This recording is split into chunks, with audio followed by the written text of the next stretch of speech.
Како што и најавив, денес заедно со мене една фантастична господја со која што ќе говориме на една многу актуелна тема. Заедно со мене е господјата Лири Старова, не е прв пат во нашето студио, доаѓа токму кога имаме да соопштиме за некои убави проекти кои што се однесуваат на образованието во нашата република, но се разбира и со работката на УСАИД кои што успешно делуваат веќе 25 години во Македонија. Господја Лири Старова, добро утро и добро ми дојдовте. Добро утро. Благодарам за поканата. Ке зборуваме на една многу актуелна тема, на начин на кој што може да се подобри образованието, образовните институции, а се разбира и вие како представник од Македонскиот центар за граѓанско образование. Оваа организација е меѓу другото партнер на УСАИД, кој што несебично помагаат за нашите најмали, за дечињата кои што и тоа како сакаме да прираснат во граѓани со кои што ќе се гордее оваа република. Би споменала прво за УСАИД, кој што во партнерство со македонските граѓани, со македонските институции, многу компании, многу здруженија, организации, веќе 25 години се обидуваат да придонесат со своја поддршка во многу различни делови. Денес се задржуваме конкретно на образованието. Сега ќе споменам дека не секогаш состојбата е розова. За жал се случуваат и непредвидени ситуации, како оној инцидент кој што го имавме пред една недела со девојче врз која што падна прозор во една училница. Меѓутоа, колку, еве ова нека биде повод, колку реновирањето на училниците, колку обезбедувањето на основни услови е пресудно за подобрување на образовниот систем, господја Старова. Да, како што кажавте, УСАИД веќе 25 години работи на овие простори, помага во многу процеси, да кажам, во државата, особено во деловите на демократијата, владење на правото, во економијата и во образованието. Образованието работи од 2002 година и интензивно работи на подобрување на условите во училиштата. Значи, јас еден подолг период работам баш во делот за реновирањето на училиштата и би кажала дека во овој долг период имаме многу направено во државата во однос на условите во самите училишта. Значи, до сега се реновирани 200 училишта со помош на средства од УСАИД, со што се подобрени условите за работење и престојување на децата. Верувајте, децата не можат да ја пратат наставата ако во училницата не е топло, ако не е чисто, ако не е безбедно. Заради тоа ние почнавме со реновирање на училиштата, прво со оние безбедносни делови, да кажам, со крововите, со прозорите. Во првите периоди, кога беше проектот за основно образование, бидејќи, знаете како, се малце ќе се вратам, проектите се надоврзува еден на друг. Почнавме со проект за основно образование, па проект за меѓуетничка интеграција, сега сме во проект за меѓуетничка интеграција на младите. Цело време реновирањето постојано се провлекува низ овие проекти, односно постојано ние ги подобруваме условите во училиштата. Така, затоа што во некои училишта, јас ќе споменам, и не само што е мебелот застарен, туку еве доколку и нашите гледачи секојдневно ги носат децата на училиште и така, тој мебел уште од времето кога ние бевме ученици. Во многу училишта е така, да. Таква е состојбата и на вистина реновирањето, а потоа и одржувањето е неопходно, мислам. Значи, прво и главно е да се реновира. Од кој ќе се реновира, доаѓа одржувањето. Кај реновирањето многу е важно, морам да напоменам дека во сите овие реновирања учествуваа и општините, и училиштата, и родителите. Значи, сите заедно, кога ќе се здружиме и кога ќе почнеме да работиме и кога ќе го направиме тоа што ќе го направиме, сите го чувствуваме како свое. И малце повеќе се грижиме по тоа за него. Бидејќи, знаете, ако некој нешто ви подари, тоа е убаво, нели? Меѓутоа, кој самиот ти учествуваш во целото тоа, веќе го чувствуваш како свое и малце повеќе се грижиш за него и сакаш да биде поубаво. Имавме едно истражување во проектот за основно образование по реновирањето, значи не само што се подобрија условите, нели, посветло, почисто, поубаво, туку и изостаноците на децата се намалија и оценките се зголемија.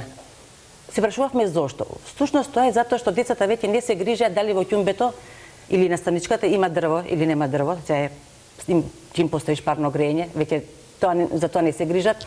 Посветло е, не се грижат прозорот дали ќе падне или нема да падне. Значи, тие се посветуваат на наставата, се посветуваат на задачите и имаат една топла, пријатна средина во која комотно ќе си го соблече палтото, ќе седне и ќе си ја работи задачата. Така, господја Старова, кажете ми, споменавте 200 училишта на територија на цела Македонија реновиравте. Да. Какви услови затекнавте, какви се сега?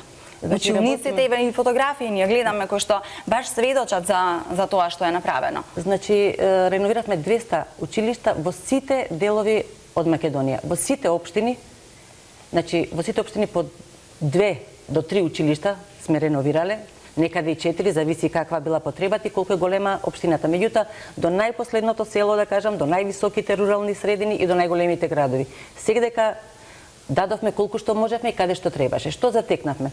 Во градските средини малце состојбата, да кажам, е подобра. Меѓутоа, во руралните средини, иако може би се училиштата со помал број на ученици, секој дете заслужува да има убави услови за учење. Така да ние имаме реновирано и училиште кај што учат 10 деца и кај што учат 2000 деца.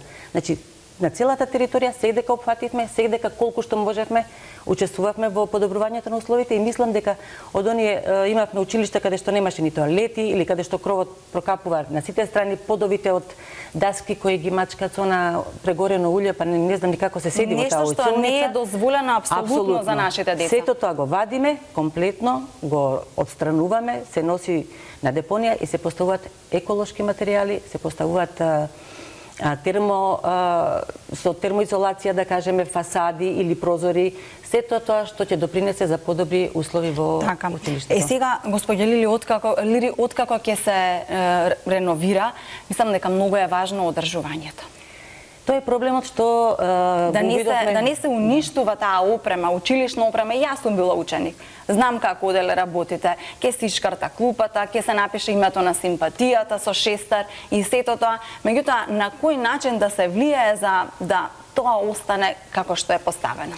Така, тоа го видовме, значи во почетокот идевме само да реновираме, да направиме подобри услови, меѓутоа како и да годините свативме дека ќе се вратиме во училиште, во некој училиште ќе видиме скоро реновирани, меѓутоа многу во лоша состојба, слабо одржувани. А се случуваше да отидеме во некој училиште од 70-тите години, значи 40-50 години веќе од кој е изградено, во одлична состојба. Дојдовме до заклучок дека тука имаме проблем со одржувањето. Заедно со Министерството за образование дојдовме до соработка, мислам цело време соработуваме со нив и решивме да направиме еден прирачник за одржување на училиштата. Освен што го направивме прирачникот, во кој е дадено точно на едноставен начин како се одржува секој дел, од градежниот дел до опремата. На колку време да се чисти, на колку да се проветрува, како да се чистат подови, значи наједноставните работи, меѓутоа да се објаснат и направивме еден програм, да кажам, како тоа да се прати, секој да знае кога го направил тоа и секој да знае да го провери дали го направил тој тоа. Извинете, ќе ве прекинам. Дали може би правите контроли? Дали навистина хигиената се одржува според тој прирачник? Дали навистина, како што велите, се менуваат работите по прирачникот? Значи не во сите училишта правиме контрола. И посетуваме училиштата, мониторинг и прашуваме како тоа се наблюдува. Има училишта во кои тоа, значи, се прати до танчина. Точно се како што треба. Меѓутоа има училишта кои воопшто не го отвориле. Да збориме, значи, искрено. Значи имаме уште работа. Имаме уште да работиме на таа тема. Сакам да кажам дека уште нешто, дека првпат може би се случува тоа, да ние во последниве 5-6 години ги обучуваме техничкиот персонал, хигиеничарите, хаусмајсторите да работат на таа тема. Значи како тоа да го работат, ние си ги кажуваат проблемите што ги имат, ние им одговараме како тоа би го надминале, така да го опфаќаме целиот процес на одржување на училиштата. Сега во некои училишта, господја Лири, децата посетуваат настава на различни јазици, што е многу нормално, затоа што во исто училиште учат албанчиња, македончиња, ромчиња и така натаму. Оно што мене ме интересира колку се дружат меѓу себе, затоа што знам дека и токму и во овој дел вие делувавте.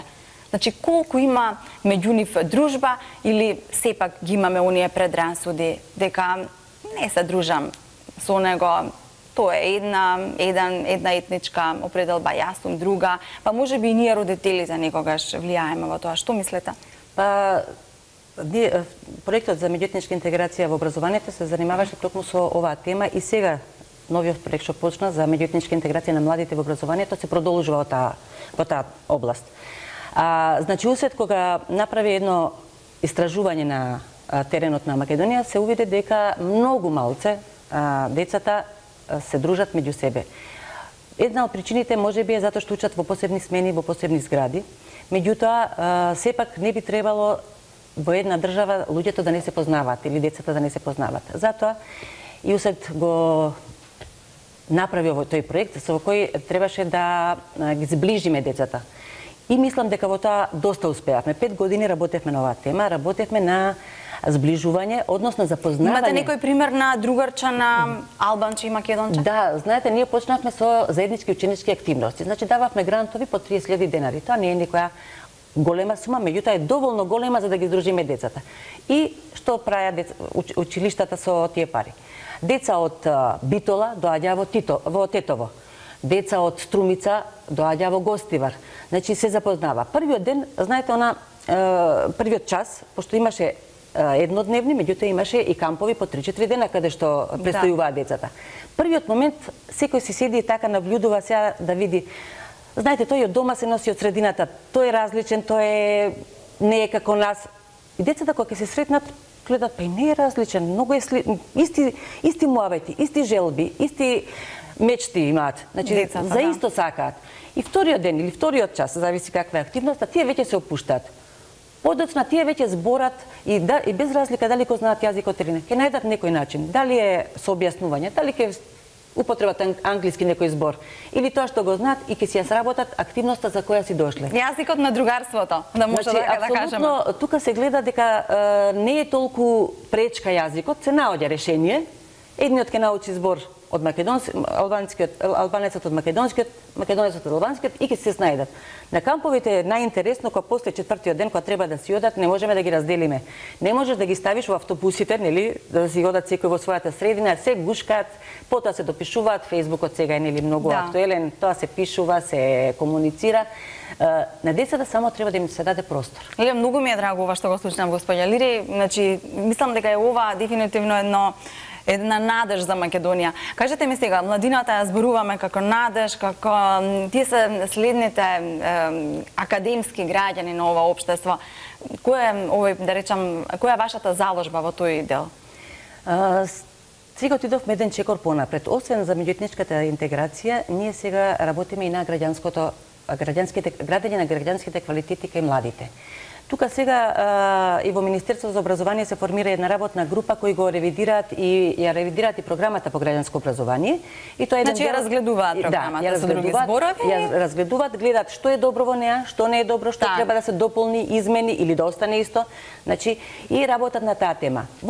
Паралелно со тоа работиме и на активности кај младите. Односно ги поттикнуваме младите да бидат демократски граѓани на општество, да знаат да ги искажат своите барања, да ги искажат своите желби, своите визии, меѓутоа да бидат и одговорни граѓани на оваа држава. Македонија. Да.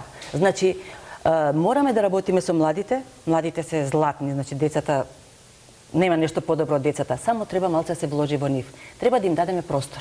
Да им дадеме простор да зборат, да кажат, а потоа да бидат одговорни за сето тоа што ќе го направат. Господја Старова, многу ви благодарам на гостувањето. Кога се зборува за децата и насмевката е поголема, затоа што сите си ги сакаме најмногу и сите им посакуваме само добро и навистина да се гордее Македонија со нашата младина. Ви благодарам уште еднаш на гостувањето.